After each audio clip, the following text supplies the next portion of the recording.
Welcome back, YouTubers, to another exciting video. Hold on a minute, before we even carry on this. Yes, big bloke, and I'm wearing a Divas shirt. Haters got a hate, trolls got a troll. And guess what? I'm a Paige fan. Who cares? Do you care? If you care, then that's fine. Leave your comments in the comment section below. But guess what? I ain't gonna stop wearing it. And with that very dominant, strong side from a Paige fan, let's dive into this video where we're going to talk about the exciting news that Brock Lesnar is facing Cena once again. But who wins? We'll mention in this video. And where do they take the championships next? Well, it was broke actually before Battleground because the poster came out. It was leaked. Brock Lesnar was going to be facing John Cena for the WWE World Heavyweight Championship as the main event of SummerSlam. As much as they want to sell that pay-per-view, so putting the poster out beforehand does give fans, oh, we're going to see this match. Is this the match where Brock gets his win back over Cena? But also, with the build-up and the match we got between the four participants going to go forward, did this poster damage the excitement of the build? I think it damaged the build because obviously people like us saw it. And if people like us saw it, you guys and girls, most of you guys and girls who are smart marks out there in YouTube land and the YWC and the IWC, you're going to have seen it. So in terms of damaging the build, we sort of knew that the Battleground main event was a foregone conclusion and Cena be walking out with the WWE World Heavyweight Championship. And that's exactly what we got. And then following his win, we get the news eventually that we need someone to go forward to face John Cena for that championship, who will, Triple H promises, take the championship away from him. Exactly. And then obviously this week's Raw we get Heyman coming out with Plan C, and Plan C, which I cannot believe some of you out there thought Plan C was Plan C Punk. Foolish. That's all I'm saying to that one. Plan C is Brock Lesnar. Brock Lesnar. I feel that, forget about the poster that was advertised and shown, I think Brock Lesnar, this match is going to be possibly seen as a rematch to some fans to John Cena taking a win that he shouldn't have taken when Brock came to the WWE again. The winner will have to be Lesnar. It will have to be Lesnar. And the thing that's worrying, this poses so many questions. If Brock Lesnar does beat John Cena, which is looking likely 9 out of 10 times it's on the cards to happen, it poses the question, where does Cena go from here? And it also poses the question, where does the title go from here? Because, you know, I've had many a debate and many a chat even with you on this, NJ. You know, who is on... The question is, and the question to you guys out there, maybe you can tell me down in the comment section below, who currently, apart from Triple H, because he's the COO, who on the current WWE list and roster of talents can legitimately beat Brock Lesnar 1, 2, 3 or make him tap out? Bo Dallas. You just got to believe that, Mark. You just got to... No, I'll be serious now. I think the fact is, we are struggling to have the name power who can do it. One person we did agree on, who we feel is still under the WWE contract, is the pie-eating, eyebrow-raising, the people's champion, The Rock. He is a legitimate winner. Will he be back this year? Don't know. There's speculation, but I don't know. But again, if he does beat him, are we really saying, I mean, is the WWE in that bad a state that the only legitimate winners of the belts, the main title in that company, are part-timers? Well, we were going to say Reigns, but the way SummerSlam's looking with a possible triple threat or Reigns versus Orton, Triple H may somehow get Reigns at WrestleMania, keeping Reigns away from Brock Lesnar, unless Triple H versus Reigns happens beforehand. So yes, we're left with either Rock or Triple H being the likely candidates to become champion. I mean, you can't have John Cena beat Lesnar at SummerSlam. If it happens, it's absolutely and utterly farcical. And let me tell you why. You can't have a man defeat The Undertaker's 21-year undefeated streak at WrestleMania to then have his next match lose to John Cena.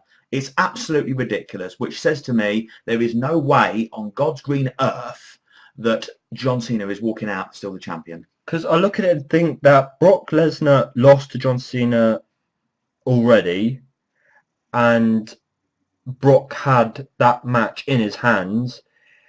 I don't think we're going to get the same outcome again. Brock dominates only for Cena to walk out. Because yes, there are other heels who could possibly chase John Cena, but the power and the star power of future pay-per-views has got to be Brock. It has. But this poses a few questions, as I say. The first question it poses is, how long does he keep the title? Because who's going to beat him, first of all? So does he keep that throughout Night of Champions and then Survivor Series and then Hell in a Cell and then throughout all the way to next year? Or also the other, say again, the other question is, when's Seth Rollins cashing in? Because he can't beat Brock Lesnar, can he? First question you were saying was, when does he lose it? I think because of his stupid contract, which I've complained about many times before, because he's hardly ever there, so I think he could hold it till WrestleMania. Well, I tell you what, maybe I'm just too damn old school, but hey-ho, I'm going to say this anyway. Your World Heavyweight Champion should be on Raw every damn week. And do you know what? He might even, or should even, appear on SmackDown occasionally, and even main event, because he is at that point the number one in the WWE. For me, I would be majorly disappointed if all I'm getting for week after week after week is Paul Heyman just giving promos. As much as I love Paul Heyman and as much as I love his promo work, it's going to get boring if I've got no champion on my screen. If I'm seeing him once a month at a pay-per-view, maybe twice a month because he's at one Raw. But that leaves 3 Raws and 3 and 4 SmackDowns a month that I'm not seeing my World Heavyweight Champion. And with Brock Lesnar being the one in 21-1 who defeated The Undertaker's undefeated streak at WrestleMania, I feel that if he becomes champion, I feel that I do like the suspense of when is he going to return, but then you still need to build up to a pay-per-view match. I feel that Heyman did all the talking in past feuds didn't work for me. I didn't like it. I didn't think it fit. So I think it's better if Brock's there to fight through random opponents, just attack people because he can, sending messages to future opponents. Even though Paul Heyman's great on the mic, Brock's should be there.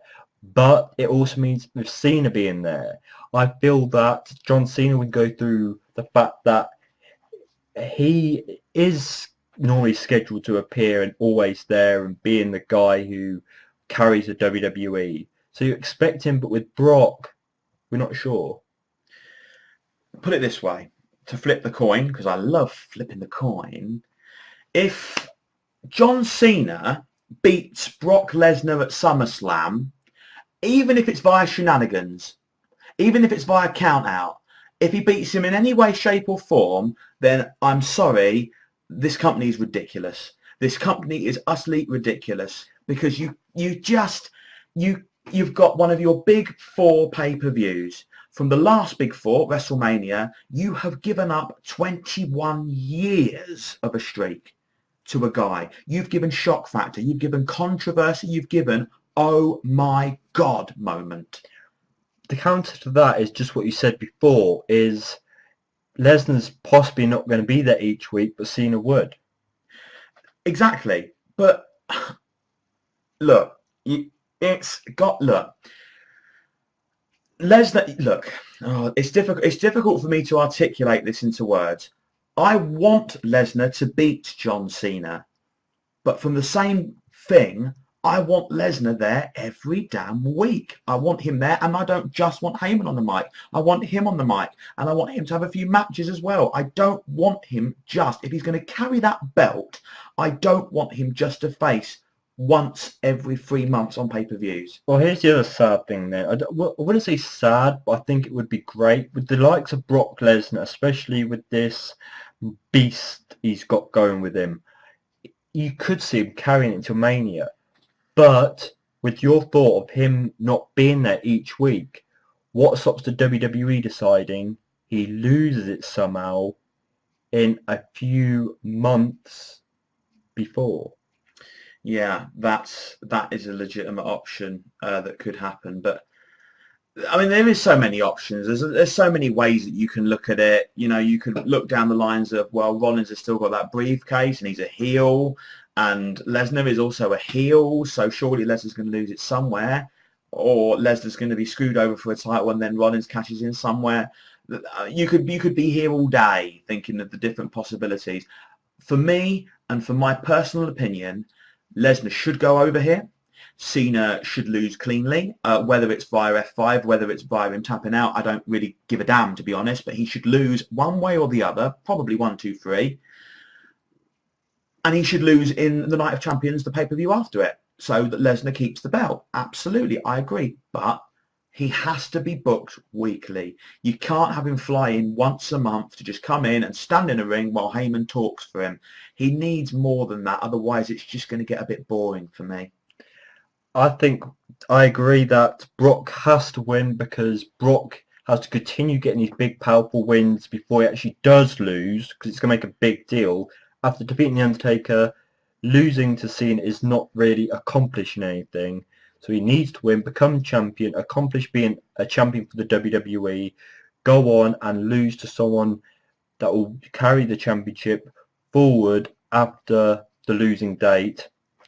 Cena, well, there's another video we could make possibly down the line of where Cena could possibly be going next, or where we think he should go next, where he could go next. Hollywood is one of the big stories that we want to talk about later on.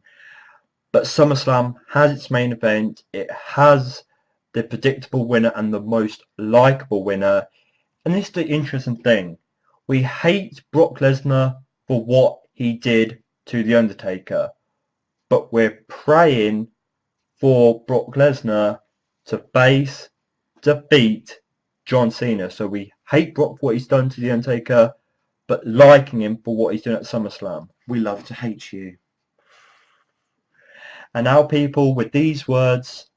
And these words, trolls, yeah? Divas fan. Thank you very much for watching. And for Mark Crichton and me, NJ, goodbye.